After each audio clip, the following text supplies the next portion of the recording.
우리 옆 사람하고 이렇게 인사하겠습니다. 주님은 항상 옳습니다.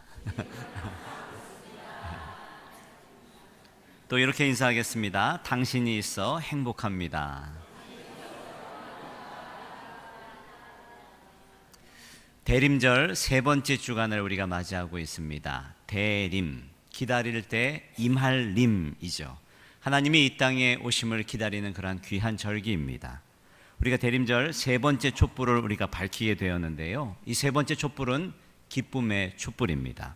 첫 번째는 희망, 두 번째는 평화, 세 번째는 기쁨, 네 번째는 우리 사랑, 또 마지막 다섯 번째 하얀 촛불은 예수 그리스도의 촛불이 될 것입니다.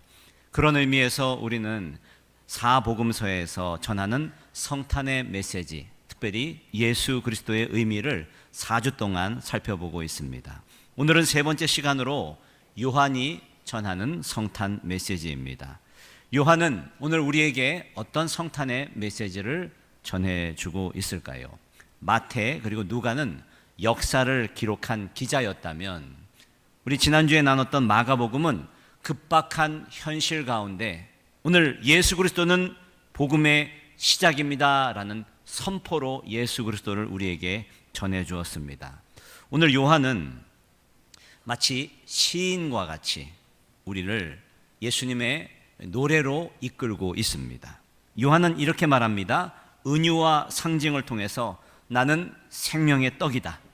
나는 포도나무다. 나는 빛이다. 마치 시의 한 구절처럼 우리에게 예수 그리스도를 선포하고 있습니다.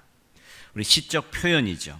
요한은 이 시적 의미로 성탄을 설명하고 있는데 오늘 말씀도 한편의 멋진 시를 읽는 느낌이었습니다. 상징을 많이 사용하죠. 오늘 말씀이 누구를 의미하는 것입니까? 예수 그리스도. 말씀이 곧 하나님이고 말씀과 하나님과 함께 계셨고 그 말씀은 빛이고 그래서 그 빛이 세상에 왔다. 그런데 그 빛을 사람들이 받지 않았다. 말씀이 육신이 되어 사람들에게 왔을 때 그 빛이 또 그의 삶 속에서 빛나게 되었다. 그러므로 예수 그리스도를 따라 삶에서 빛나는 인생을 살아야 한다. 여러분, 이것이 오늘 요한이 우리에게 전해주는 성탄의 메시지입니다. 여러분, 너무 시적이지 않습니까? 너무 아름답죠. 그래서 어떤 분들은 이 시적인 언어를 서술적인 언어로 설명하면은 간단하게 설교가 된다라고 말하는 분도 계십니다. 요한이 우리에게 보여주는 예수님은 이 땅에 오신 의미는 한마디로 예수 그리스도는 하나님의 계획이었고 의도하셨던 완전한 인간이었다라고 우리에게 전하고 있습니다. 그러면 예수님은 이 땅에 무슨 의도로 오셨을까? 왜 오셨을까? 이유가 무엇인가?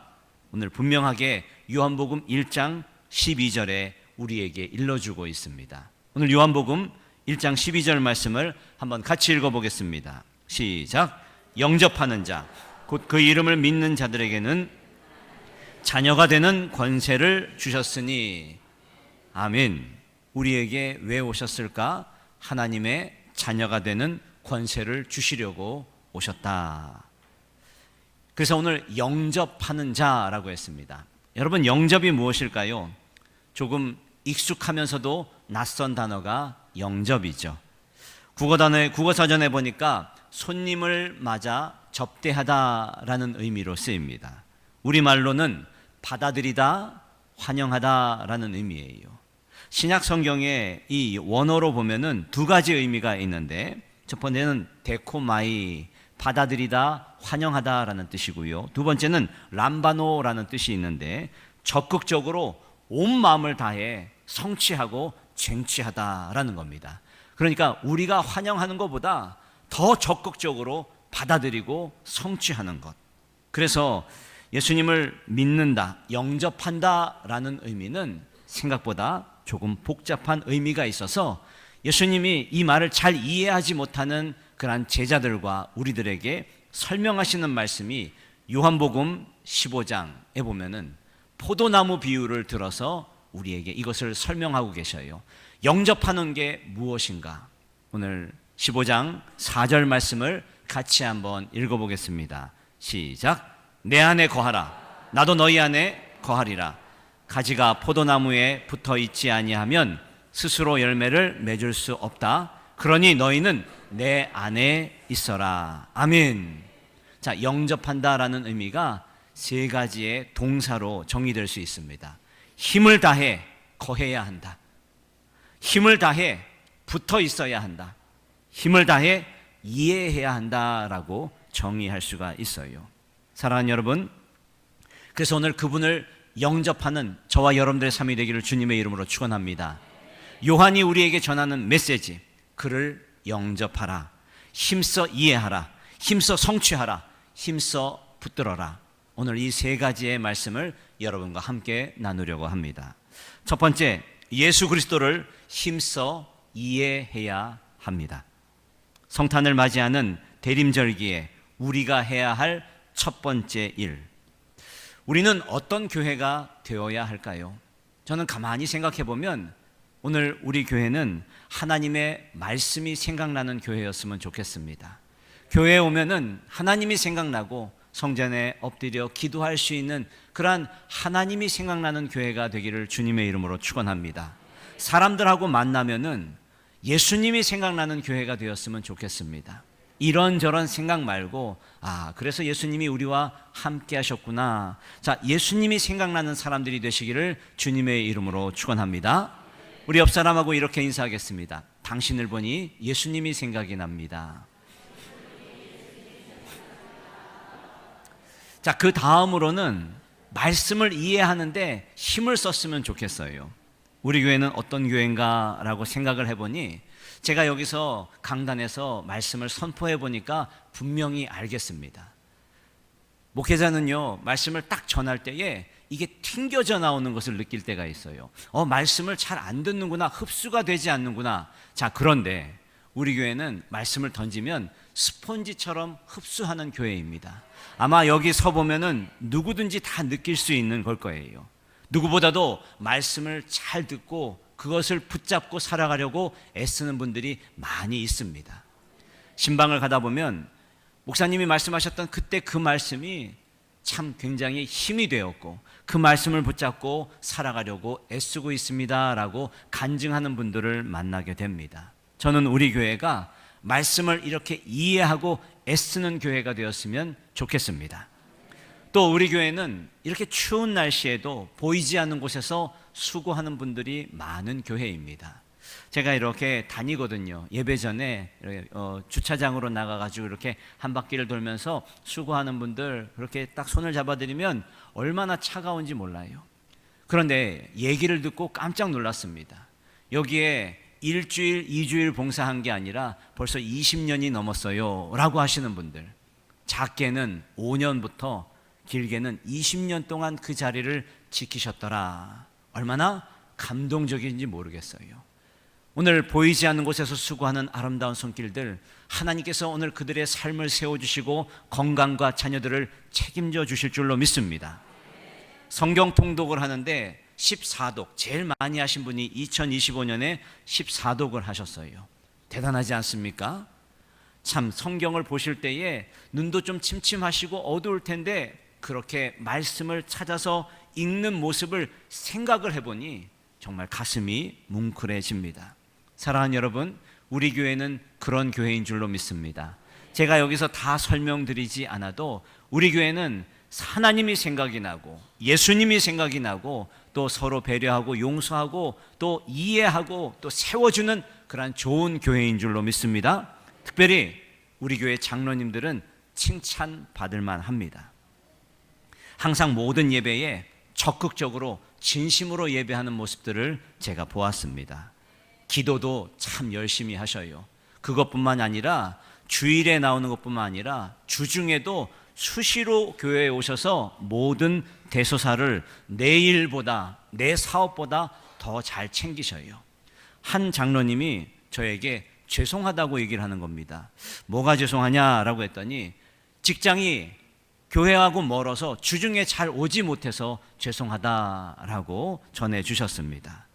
제가 가만히 보니까 우리 원로 장로님들이 그렇게 먼저 하셨기 때문에 그것을 잘 배워서 우리 장로님들이 그렇게 하시는 것으로 보여요. 여러분, 이런 장로님들이 계신 교회를 자랑스러워 하시기를 주님의 이름으로 부탁드립니다. 권사님들은 말도 못해요. 그 집사님들은 더 훌륭하시고 또 그 밑에 있는 성도님들은 더 훌륭하신 줄로 믿습니다 라고 말해야 하는 저를 이해해 주시기를 바랍니다. 교회에 와서 무엇을 하느냐? 맞습니다. 교회에 오면 할 일이 있어요.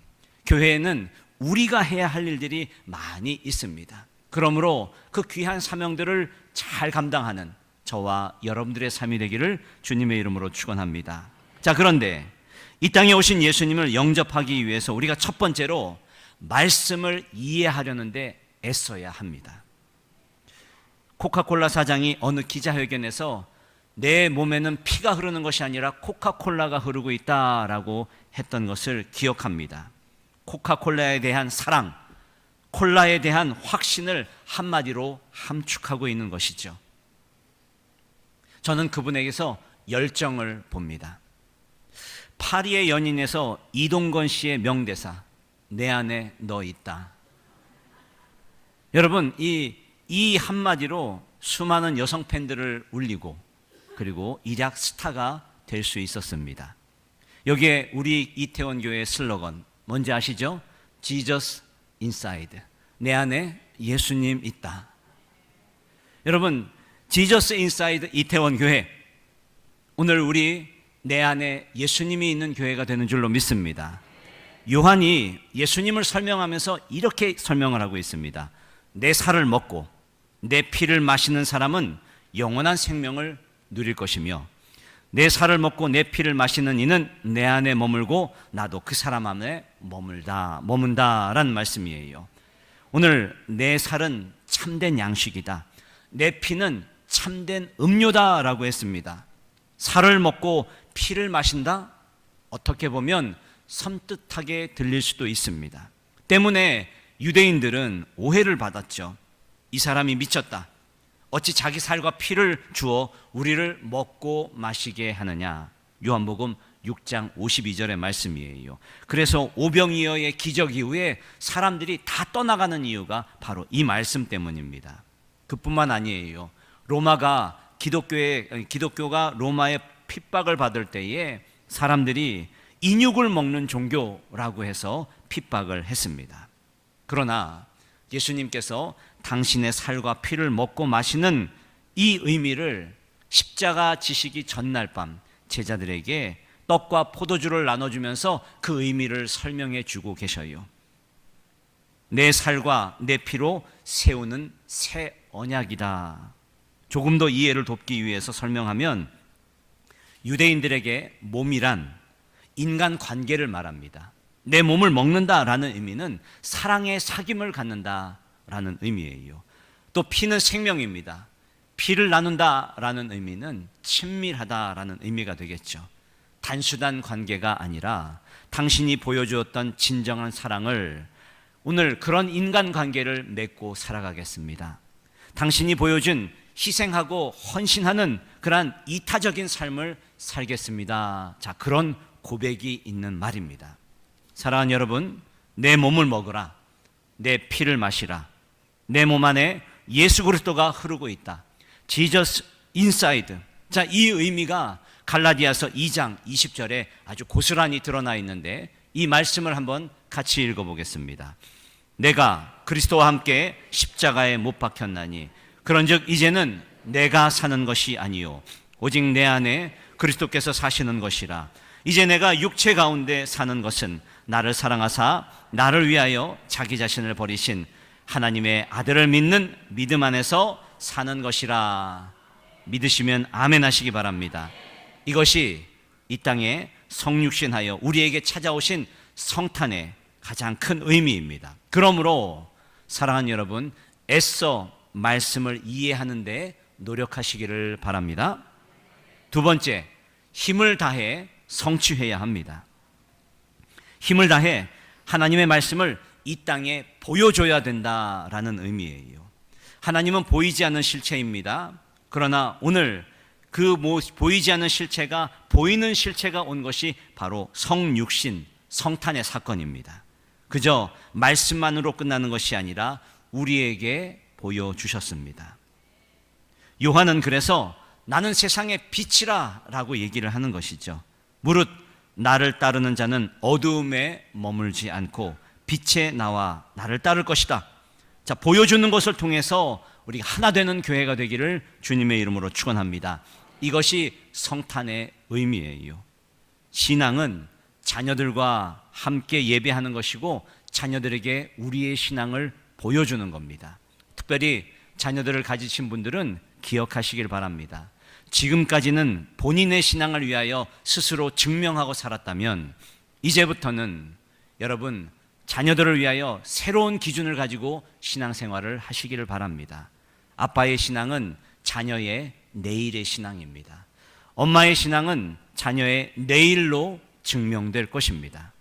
여러분, 오늘 우리의 신앙이 10년 뒤에 여러분들의 자녀의 신앙임을 꼭 기억하시길 바랍니다. 그래서 하나님 앞에서, 사람들 앞에서, 자녀들 앞에서 어떻게 봉사하며 사는지, 어떻게 예배하며 사는지, 어떻게 헌금하고 어떻게 교회를 사랑하는지 보여주시는 오늘 저와 여러분들의 삶이 되기를 주님의 이름으로 축원합니다. 제가 좋아하는 프로그램 중에서 유재석, 조세호가 나오는 유키즈 언더 블럭이라는 그러한 프로그램이 있어요. 한 흑인 의사가 나왔습니다. 토마스 타반이라는 상계 백병원 전문의죠. 그가 이렇게 소개를 하면 잘 모르겠지만 20년 전에 아프리카 수단에서 의사로 활동했던 신부가 있어요.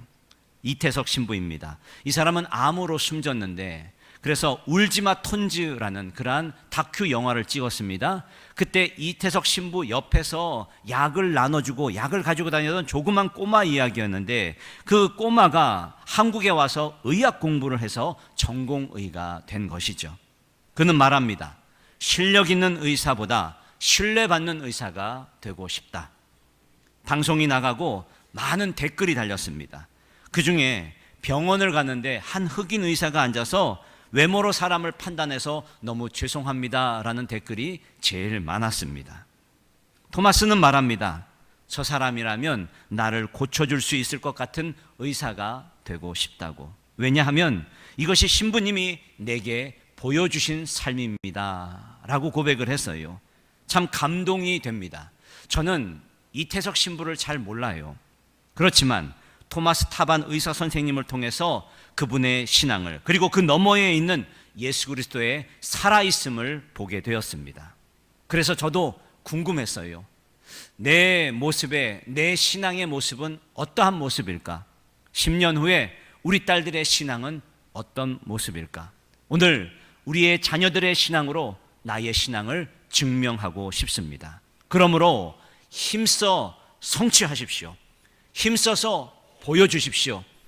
힘써서 기도하는 모습들, 오늘 주님을 위하여 헌신하고 또 용서하고 기도하는 모습들을 보여주는 저와 여러분들의 삶이 되기를 주님의 이름으로 축원합니다. 예수 믿는 것이 이런 것이다. 세상에 보여주며 살아가기를 간절히 소망합니다. 자, 마지막 세 번째, 힘써 붙들어야 합니다. 요한은 말합니다. 예수님께서 나는 포도나무요 너희는 가지라. 그러니 나를 힘을 다해 붙들어라. 그래야 열매가 있다라고 말씀하고 있습니다. 왜 우리가 그분을 붙들어야 할까요? 왜 그분이 우리의 유일한 해답일까요? 왜냐하면 우리 인간은 해결할 수 있는 것이 아무것도 없기 때문에 그래요. 오빠 믿지? 라는 오빠 믿으시면 안 됩니다. 내가 책임질게 하는 사람 믿으시면 안 됩니다. 책임지는 인간을 보지 못했습니다. 오래전 동대문이 엄청나게 그렇게 활성화됐을 때 두타, 밀레오레 그리고 또 AMP 자 이런 건물들이 막 올라갈 때에 큰 분양 사기가 있었어요. 범인이 윤창열 씨인데 3천억대 그런 사기를 쳤습니다. 그때 평생을 모아놓아 퇴직금을 날린 한 부부가 억울하고 분해서 그만 극단적인 선택을 하게 됐습니다. 그 부부는 고등학생과 그리고 중학생 아들과 딸이 있었어요. 한순간에 부모를 잃은 아이들이 그 찢어지는 아픔, 그 상실의 아픔을 어떻게 우리가 이해할 수 있겠습니까? 몇 년 후에 사기죄, 횡령죄로 잡혔습니다. 그리고 그가 말합니다. 내가 책임지면 될 거 아니냐고. 그리고 감옥에 갔습니다. 여러분, 그게 책임지는 겁니까? 결국 2020년 윤창열 씨는 코로나로 사망했다는 그런 뉴스 보도를 보게 됐어요. 저는 그 사건의 결말이 어떻게 됐는지 잘 모르겠습니다. 얼마나 돈을 갚아줬는지도 잘 모르겠습니다. 그러나 행복했던 한 가정이 파탄나고 엄마 아빠는 다 죽고 고아가 돼버린 그 자녀들, 어린 남매들이 받은 그 고통과 아픔, 그 절망과 공포는 누가 책임질 수 있겠습니까? 앞으로 살아가면서 그들이 누려야 할 모든 행복과 소망과 사랑은 다 없어진 그때 누가 그것을 책임질 수 있겠습니까? 내가 책임질게. 미안하지만 우리 인간은 사실 따지고 보면 아무것도 책임질 수 없습니다. 돈 돌려준다고 깨진 가정과 그리고 행복이 살아나겠습니까? 죽은 이들이 돌아올 수 있겠습니까? 이것이 우리가 가진 인간의 한계예요. 감옥에 다녀오면 정말 다 책임진 겁니까? 겨우 책임지겠다고 행동하는 것이 극단적인 선택을 하는데, 여러분, 그거마저도 정말 가장 무책임한 행동입니다. 이런 세상에 요한이 주시는 메시지, 요한은 우리가 힘을 모아보자고, 더 나은 세상을 만들자고 말하지 않습니다. 세상의 어두움에 대해서 방관하지 말고 저항하자라고 말하지 않습니다. 성탄의 메시지는 무엇이냐? 그가 답이다. 예수 그리스도가 열쇠다. 예수 그리스도가 빛이다. 어두움을 몰아내는 것은 어둠에 대한 연구가 아니라 빛을 받아들이면 됩니다. 막혔던 창문을 활짝 열어 제끼면 오늘 우리의 어두움이 물러갈 것입니다. 인간은 수많은 문제를 해결한다고 하지만 사실은 해결할 수가 없죠. 오늘 우리에게 주시는 성탄의 메시지, 사랑하는 여러분, 말씀을 정리하겠습니다. 힘써서 말씀을 이해하는데 노력하십시오. 힘써서 보여주십시오. 예수 믿는 것이 어떤 것인지, 세상에 그리스도인으로 살아간다는 것이 어떤 것인지 세상에 보여주며 사시기를 바랍니다. 그리고 힘써서 붙드시기를 바랍니다. 예수님을 꼭 붙잡고 예수님이 답이 되는 그러한 귀한 믿음의 인생들 되시기를 주님의 이름으로 축원합니다.